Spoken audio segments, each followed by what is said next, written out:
Good morning mga kakid.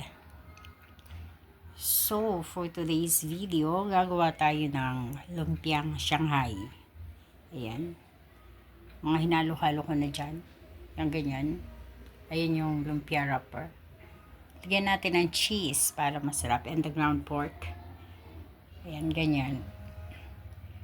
Kasi para sa aking mga anakis. So, ako may paksiw na Gigi, galonggong. Ayaw nila. So, igagawa ko sila ng lumpiang Shanghai. Ganyan. So, wala pang celery. Yan, gagadgarin ko. Then, egg. Diba? May egg. Para masarap. Then, may cheese. So, okay. Gagawin ko na siya. So, ayan na siya. Kompleto na. Then, mix. Then, ibabalot na natin ang ating lumpiang Shanghai.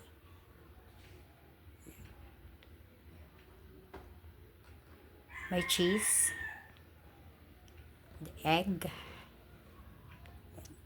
Ayun yung pambalot. So, gagawin na natin siya.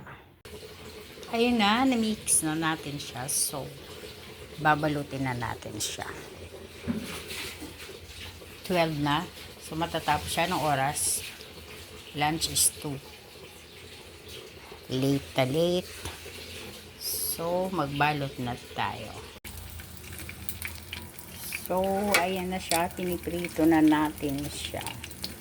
Piniprito natin na natututong ganon. Pero hindi naman.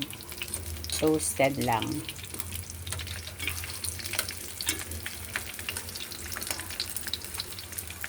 Diba?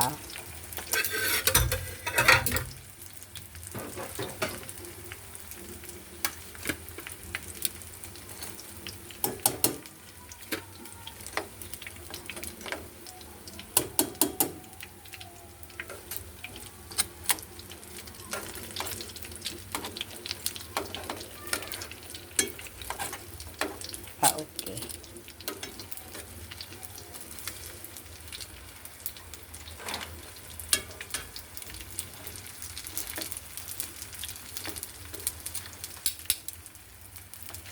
So, eto na din ang ating mga naprito. Tutong.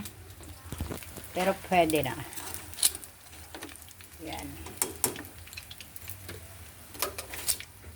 Mahinang apoy. Madali matutong ang lumpiang Shanghai na. So, ganyan siya. So, matatapos na siya.